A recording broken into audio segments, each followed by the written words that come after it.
How does the saying go? If you sit by the riverbank long enough, you'll see your enemies floating by. I guess the same applies to tech reviews. If you do this long enough, you'll wind up defending companies that you never thought you would. And that's certainly the case here with the Pixel 8 Pro. I want to talk a bit more about this phone, mostly addressing a lot of the comments from yesterday. So if you haven't watched that video, go ahead and do so, where we talked about benchmarks for the Google Tensor G3 that's featured in the Pixel 8 Pro, and how a benchmark doesn't necessarily determine how well a chip is running or how well a phone is going to do performance-wise over the course of its life cycle.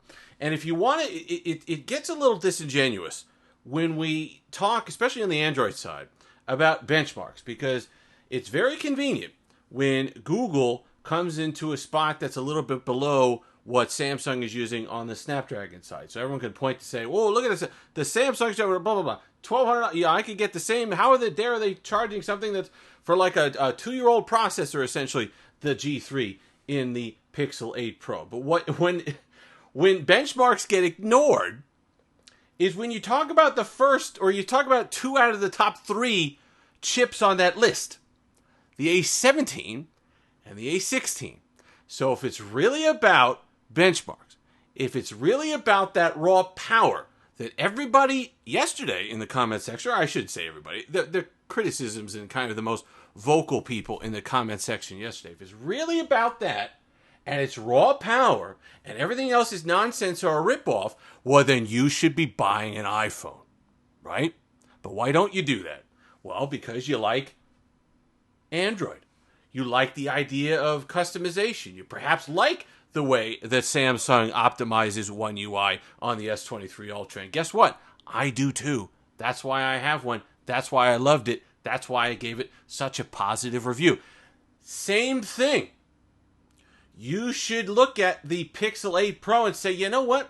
It doesn't benchmark as well, a raw straight line speed, as some of these other devices, but the optimization, the software, the experience is where I need it to be. And for somebody to sit there and say, well, they're not offering the latest and greatest right now in terms of processors, so how could possibly they keep ahead of the curve for 7 years of support? That's not what we're looking at. Optimization is very funny.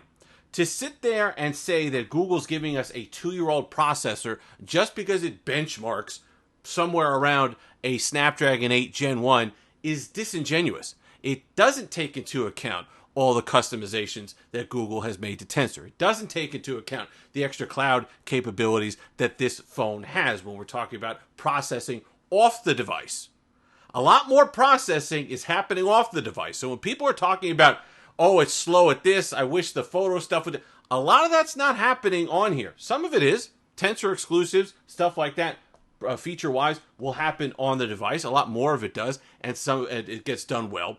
But a lot more is being offloaded to the cloud.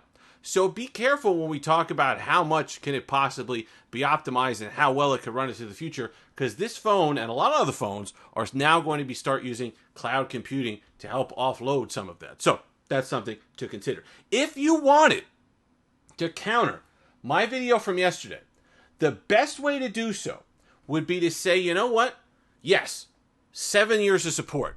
But if Google can't support, or it seems like reports are coming out that they're having a little bit of trouble with the Android 14 rollout on the Pixel 6. If they can't make it work smoothly on a device from 2 years ago, how are they going to make it work on a device that's going to be 7 years old? That's more the argument I think you could make. That's more the question mark that you're looking at. It's the wait and see. We've seen it on the iPhone. We've seen it on the Apple side. And just a point on that, how Apple handles the optimization over 6 and when they did 7 years of updates. They weren't running top-of-the-line flagship 5 years in.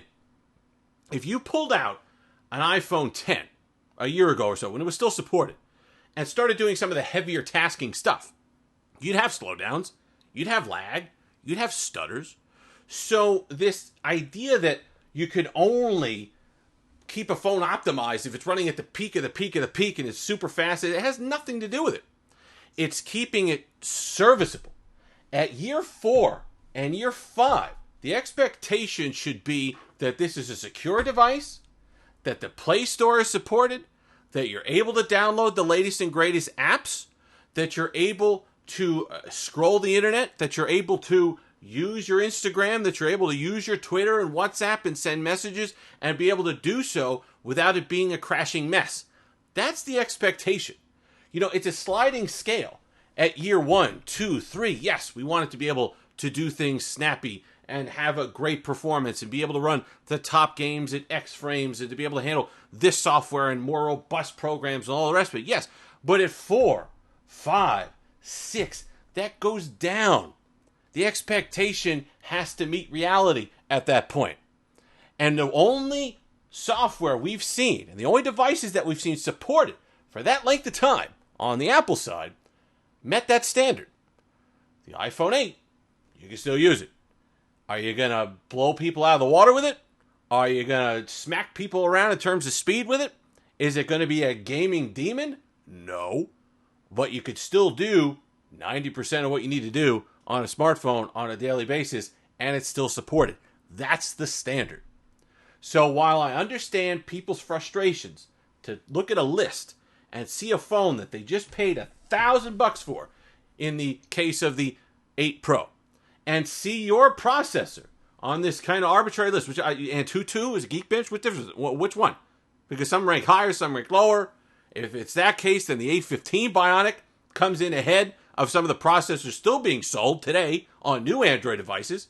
So we sit there and scream, oh, it's a 2-year-old, it's a 3-year-old processor at this point, beating up on the Snapdragon Gen 8 or 8 Gen 1 Plus. Are we sitting there crying about that? No. Why? Because it doesn't matter. Because each manufacturer is going to make that work either in a good fashion or a bad fashion. If it's Sony, they're going to have a slightly different process. If it's Motorola, they're going to have a different process. You might not get any updates at all. If it's Google, they're going to have a different process. LG back in the day would have different. It's different, and it's company by company. So you can't take a chip that was custom designed for what Google needed to do with their AI to get their level of performance that they want on their phone and compare it to a processor meant for a bunch of different devices that then the manufacturer has to go in and try to figure out how it's going to work. I'm going to tell you this. If you take a Snapdragon 8 Gen 2 in a Samsung device and put it up against Google's Tensor G3 6 years from now, 5 years from now, I got to believe, big if, Google's got to actually come through on what would be logical. Google's got to follow through the way Apple follows through. Big question mark. That's what you hit me with. You say, hey, we don't know if this is going to happen. True. But if they do, and they use all the customizations and the extras and the stuff that they put into this, and offload more of the stuff into the cloud, then this phone will be running better than your S23 Ultra 6 years from now. And that's the added value. If that doesn't matter to you because you traded in after a year or two anyway, because you're an enthusiast and you want the latest and greatest, well then get one of those Red Magic whatever phones. Get one of those Asus ROG phones, okay? And just sit there with blazing power and game all day. That's fine. That's great. But in 2 years' time, when that thing stops getting updates and starts lagging and all the rest of it, don't come crying to me. It's for a different consumer. It's a different way to gauge value. And it's the same conversation when we had when we were gauging and talking value on the iPhone 15 Pro Max. If you made it this far, like, comment, subscribe, all that fun stuff. Until next time, have that Steve-licious day.